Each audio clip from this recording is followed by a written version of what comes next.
SwimOutlet.com delivers the best online shopping experience. With an extensive selection and the lowest prices, you're guaranteed to find the product you need. Here's what you get. Free shipping on all orders over $49. Free 1 to 2 day shipping on all orders over $99. All orders placed by 6 p.m. ship out the same day. Shop at SwimOutlet.com, the web's most popular swim shop.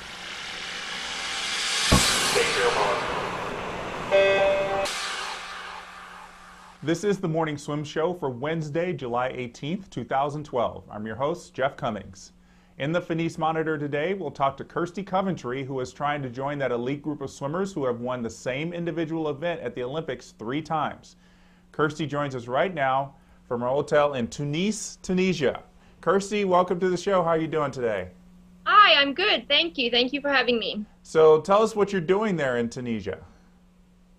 Well, we just figured it would be a great opportunity for me to be based somewhere in Africa for my pre-training camp before we go into London. And Tunis just kind of came along as a good idea. And in the past, I've become friends with Ous Malouli, and we asked him what the pools and conditions and things were like here. And he put us in touch with his federation, and things worked out really well. And here we are. That's really nice. Now, speaking of being in Tunisia, I mean, you've been racking up the freaking flyer miles a lot these past few years. We've been, every time we check in on what KIRSTY Coventry's up to, you seem to be in a different city, not just for competition, but for training. Tell us where you've been around the world and why you decided to go there.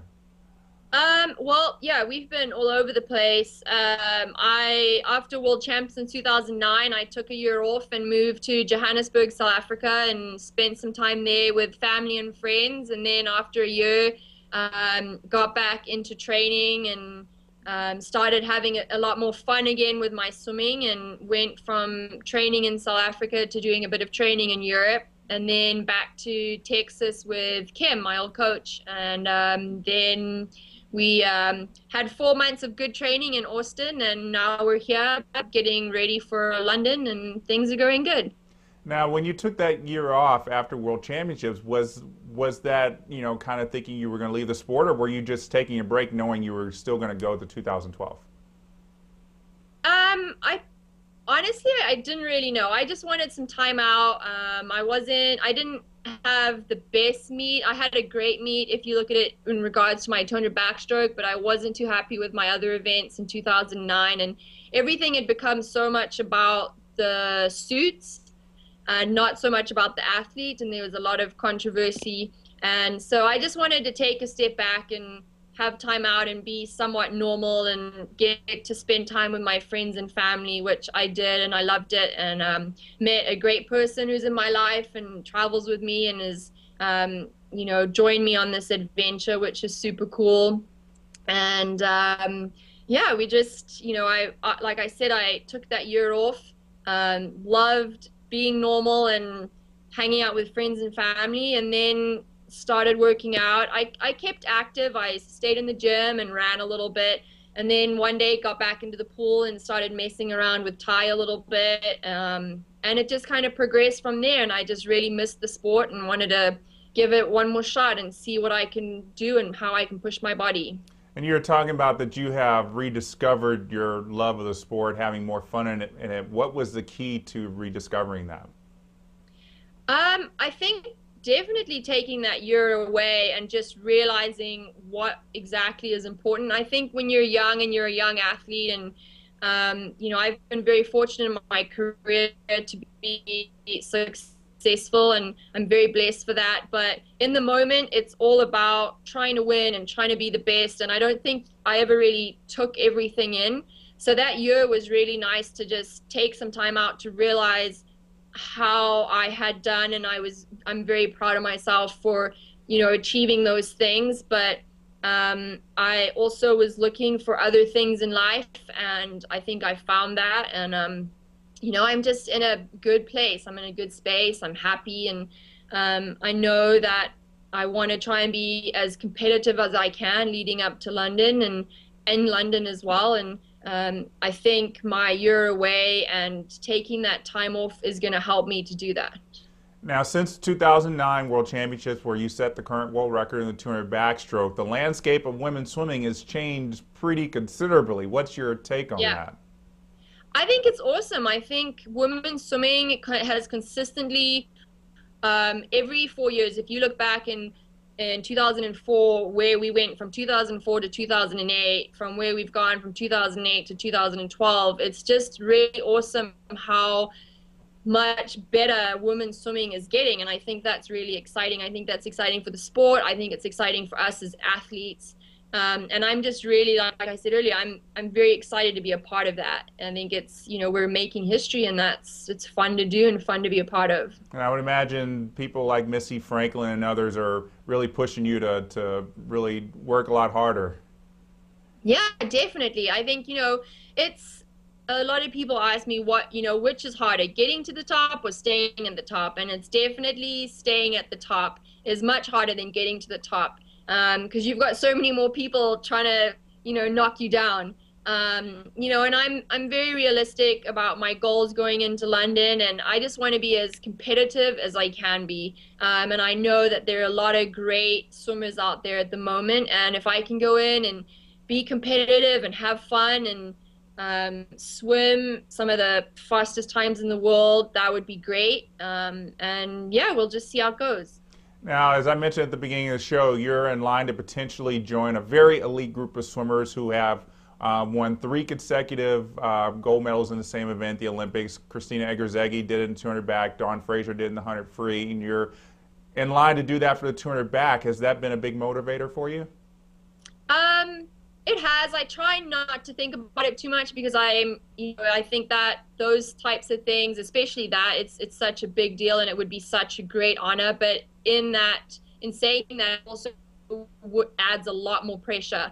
And I really want to, what that year away taught me to do is just to be able to slow down a little bit and take everything in. So I really want to be able to go into the Olympics and take in everything I can.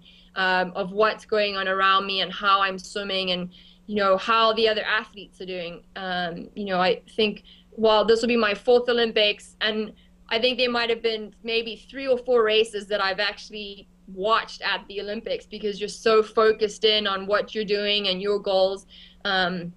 So as exciting as that goal would be to achieve, it is a hard goal, and it is in the back of my mind, but I'm going to just not really think about it too much. Keep the pressure off. I think that's a good way of looking at it. Now, you'll be representing Zimbabwe at the Olympics, as you said. It's your 4th Olympics. And I learned that you'll be carrying the flag for your country at the opening ceremonies, and then I guess kind of also figuratively carrying the flag for your country, especially in the pool. What does it mean for you to be such a big sports idol for your country? I'm very blessed that I've had the support from the Zimbabwe community. I don't think a lot of athletes get to experience the same kind of love and kind of following that I've received from the Zimbabweans. I really, they've treated me well. They've been so supportive over the last 12 years. And it's just such an honor for me to be able to be the flag bearer at the opening ceremony. In the past, I haven't been able to do it because I've always swum the 400 IM on the first day. And now that I'm not swimming that race, it just made it, very appropriate to be able to represent my country in that way and carry the flag. It's gonna be pretty awesome. Well, it's kind of sad you're not doing the 400 IM. I think we were all looking for that rematch with you and Stephanie Rice. Yeah, I'm a little bit sad too. It was in the cards, and then I dislocated my kneecap end of March, and it just took too long to kind of come back to full working mode in terms of the breaststroke. And then in early May, I got pneumonia, and that was kind of the stamp of approval of I'm going to withdraw from that race. It's such a tough race, and I do love racing the IMs, and I would have loved to have, gotten back up there and try to, be competitive. But just with the things that have happened over the last 4 months and training that's required for that particular race, it was it was time to kind of bow out of it. Are you It'll just be fun to watch though. are you just sticking with the backstrokes then? Yeah, I'm gonna do the 100 back and the 200 back and the 200 IM. So I'll be doing the 200 IM, but the 400 IM, just the what it takes to train for that race and do well. Unfortunately, with things that have happened, I didn't feel comfortable doing that, and I want to know that I'm going into the Olympics and I can give of my best and walk away happy with that. So. Yeah, it's very understandable. Going back to representing Zimbabwe, after you won your medals in Beijing, was there any kind of boost in the interest in swimming in Zimbabwe after the Olympics? Yeah, definitely. There's been a boost in swimming probably since 2004 and on, and it's really exciting when I go home and my mom teaches little kids how to swim from ages of 4 up to 12, 13 years old. And, she's just fully booked. And we've got a bunch of swimming clubs, and their youngsters have really had this huge kind of boost of people wanting to learn how to swim. And then they've gotten more interested and they've joined clubs. And so it's really exciting. We've got a little bit of a dip in our seniors at the moment. We're not very strong with our seniors and people that, would be kind of following my footsteps, I guess. We're we're just not very strong in that area. But our juniors are really strong at the moment, and that's very positive for our future, especially in the swimming world. Well, that's really good to hear. Kirsty, thanks so much for joining us. We're really looking forward to seeing you back in the Olympics, and best of luck to you, not just with training, but when you step up in London. Cool. Thank you very much. All right, it's our pleasure. Thanks, Kirsty. Bye. All right, so that's Kirsty Coventry joining us on the Morning Swim Show today. We invite you to share your thoughts with us on any topic discussed on today's show.